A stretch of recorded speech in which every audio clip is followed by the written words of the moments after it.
video mo nakita ko nandito ka na sa bahay. Oo. So timing naman na nakauwi na kami kaya pumunta ako dito. Kasi yung batang na ano ko, na rescue ko, alam niya yung pasikot-sikot sa daan palabas na yung walang mga bandido. Oo, Sinundan mo lang? oo, yung magaling yung bata eh. Buti na nga at hindi siya naialay ng mga bandido.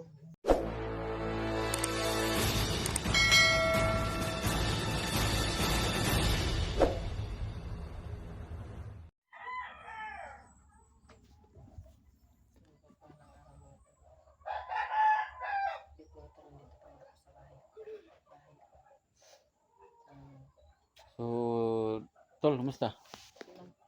Dito po tayo ngayon sa bahay ni Idol Genie Adventure. Kauwi na sila ng bisyo sa ano, sa Ormoc.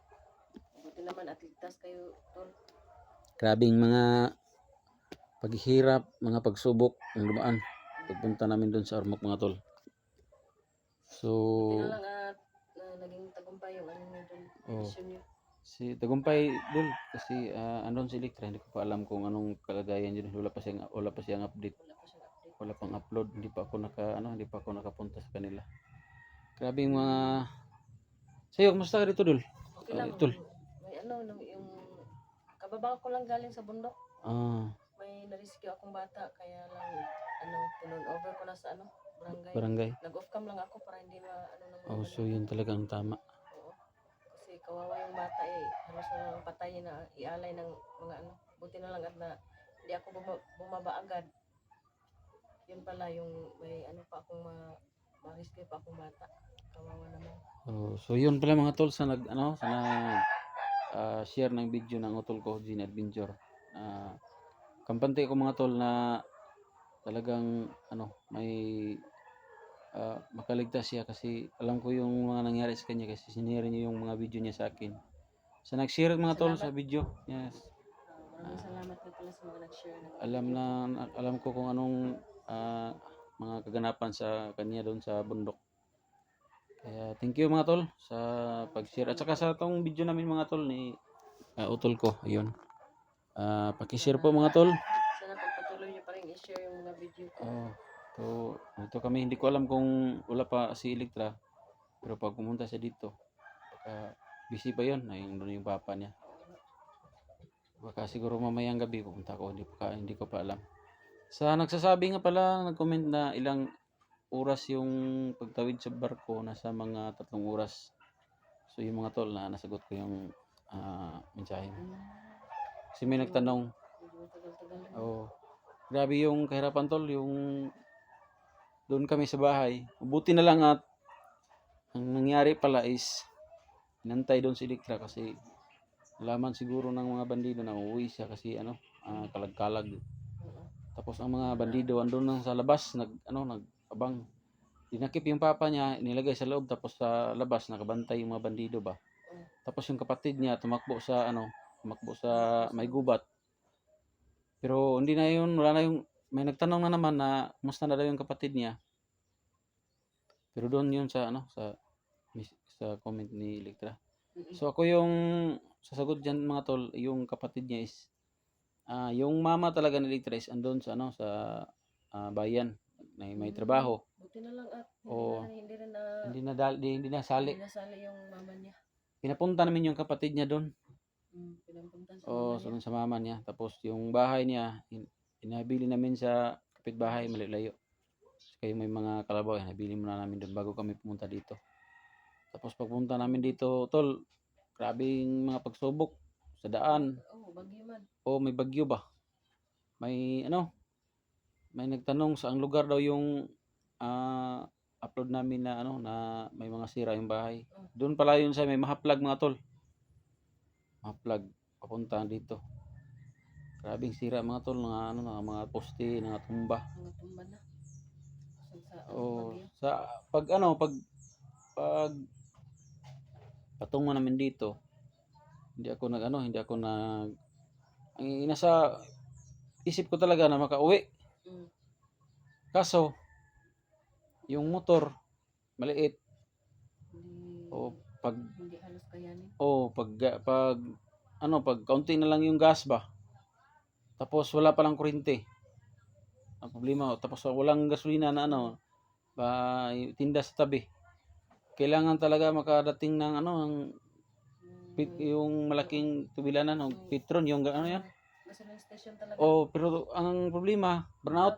Oh, buti na lang, tol, napakabuti nito kasi mabuti talaga ang Panginoon kasi yung may time na wala na tagang, kaunti na lang taga yung gas namin.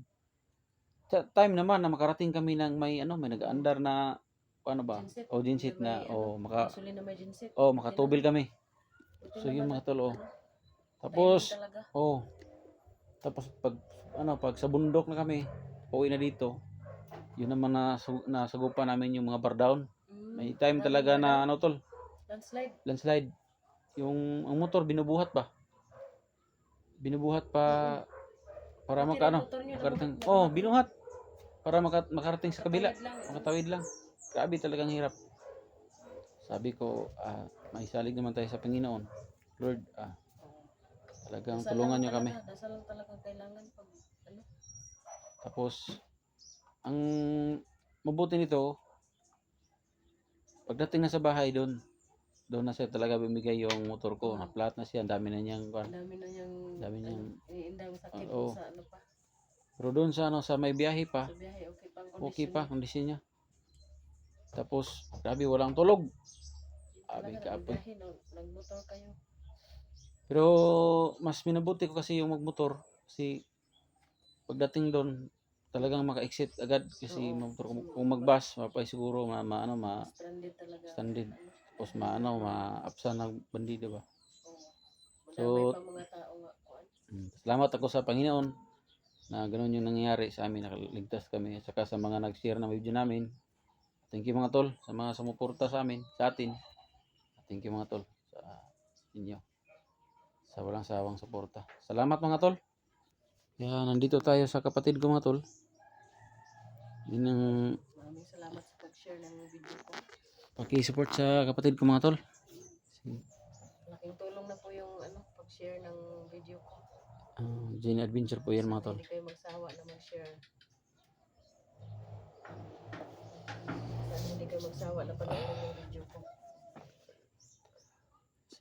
Dito mga tol sa amin, bago kami mga tol, nag-video dito sa loob, chinek muna namin sa labas kung baka may mga bandido nakaabang. Hindi rin kami nagbukas ng ng Pintuan. Mahirap dito sa amin mga tol. Pero laban lang.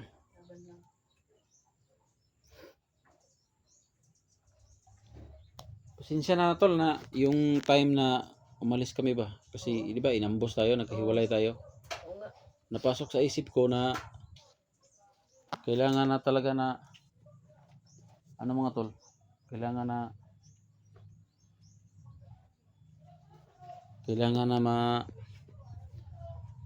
kasi pagkatapos ng ambos na yon, tumawag yung kapatid ni Idol Electra na ganyan ganon. Tapos napagdesisyon na namin napagdesisyon na niya magpasama siya sa akin. Nagdalawang isip ako nang sumama to mga time kasi ikaw nahiwalay ka sa amin. Pero yung ginawa ko talaga is nanalig na lang ako sa Panginoon na nagabayan ka. Buti naman at talagang alala rin ako ron kasi maraming bandido umambos sa atin. Hindi pa kayo tumawag sa akin. Nag-pray ako na sana maging ligtas kayong tatlo. Dahil okay lang ako kahit ako saan ako magsuot, kaya ko kasi ako lang mag-isa. Yung kayong tatlo kung makikita kayo kasi tatlo kayo eh. Yung ako wala akong yung time na yun tol, parang talagang walay gubin ba, sag-asar ako musuot. May problema kay ako'y kuan.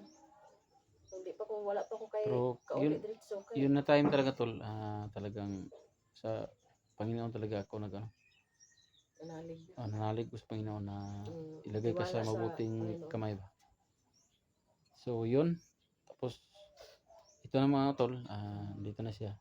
Kasi yung time na nag-share ng video mga tol, video mo nakita ko nandito ka na sa bahay. So timing naman na nakauwi na kami kaya pumunta ako dito. Kasi yung batang na rescue ko, Alam niya yung pasikot-sikot sa daan palabas na yung walang mga bandido. Oo, Sinundan mo lang? oo, yung magaling yung bata eh. Buti na nga at hindi siya naialay ng mga bandido. Siguro pag mag-alis yung mga bandido, kasama-kasama siya palagi. Siguro, kaya alam niya yung Kaya mga alam niya yung pasikot-sikot. mga pasikot-sikot na walang mga bandido sa daanan. Mm. Kaya yun, walang hassle pag wala nang labanan pag labas namin. Naawa lang ako sa bata dahil walang kain. Si Commander Angel, wala napakita sa'yo. Hindi ko Sana hindi ko kaya, pa ano na kayang hindi ko ginagawa nun? nakita. Nung nakuha ko yung bata doon sa Sana lang, kuta niya, wala si Commander Angel, yung mga bandido lang. sana lang, tol. Baka may ginagawa na siya ba na hindi, Oo nga. hindi nakita sa camera ba, upcam. Gani. Kailangan talagang ano yan. Kailangan na mapigilan yung si Commander Angel na yan. Dahil napakasama ni Commander Angel. Gandang pangalan, Angel, pero masama. Pangalan lang yung mabait. Talaga. So, yun mga tol, mag-shout out na tayo. May glove shout out. Idol Ray Bugarin, may glove shout out sa Idol.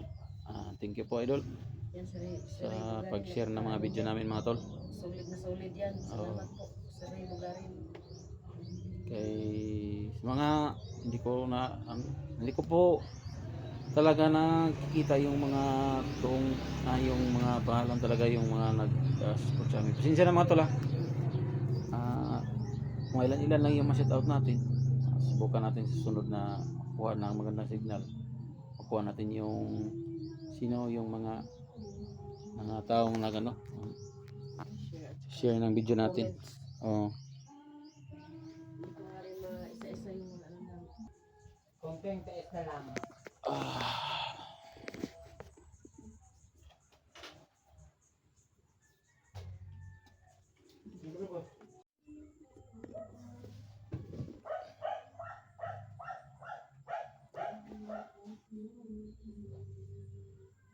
So mga tol, mute muna natin dito na tayo mga tol kasi yung kapitbahay natin na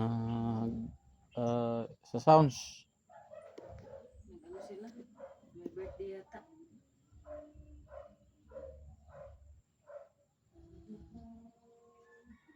Yung cellphone ko hindi siya masyado nakakarinig pag layo. Ewan ko. Titignan ko lang mamaya.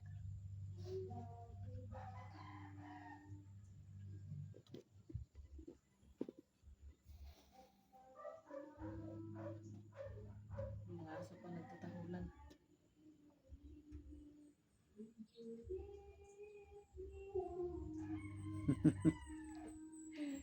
Lalong lumakas. May siguro, may birthday siguro.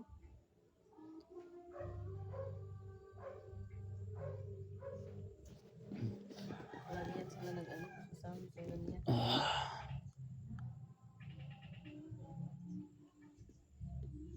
Subok lang. Kapoy dira.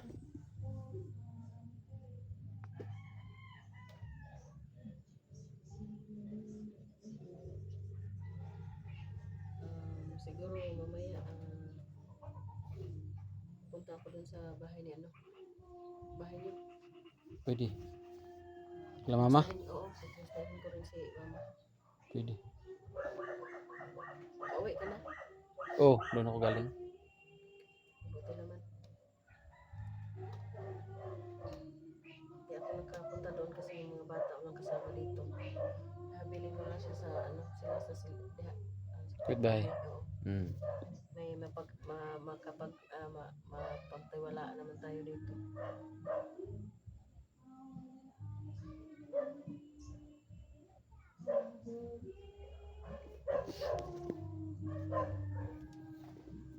Ay. Ito lang kami sa loob mga tol. Kinig sa mga kapitbahay, nag-aawit. So, subukan na natin mga tol kung hindi ito pero kung marinig ito, talagang mute itong pupunta ito. Kasi iwas disgrasya tayo. Baka tayo, mapalo tayo.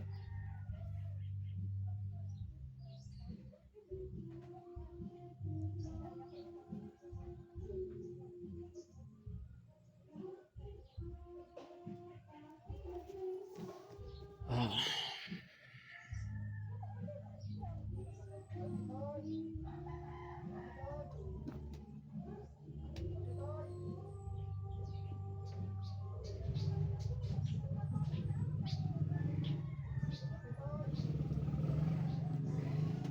bahay lang tayo, kailangan pa rin natin mag-ingat.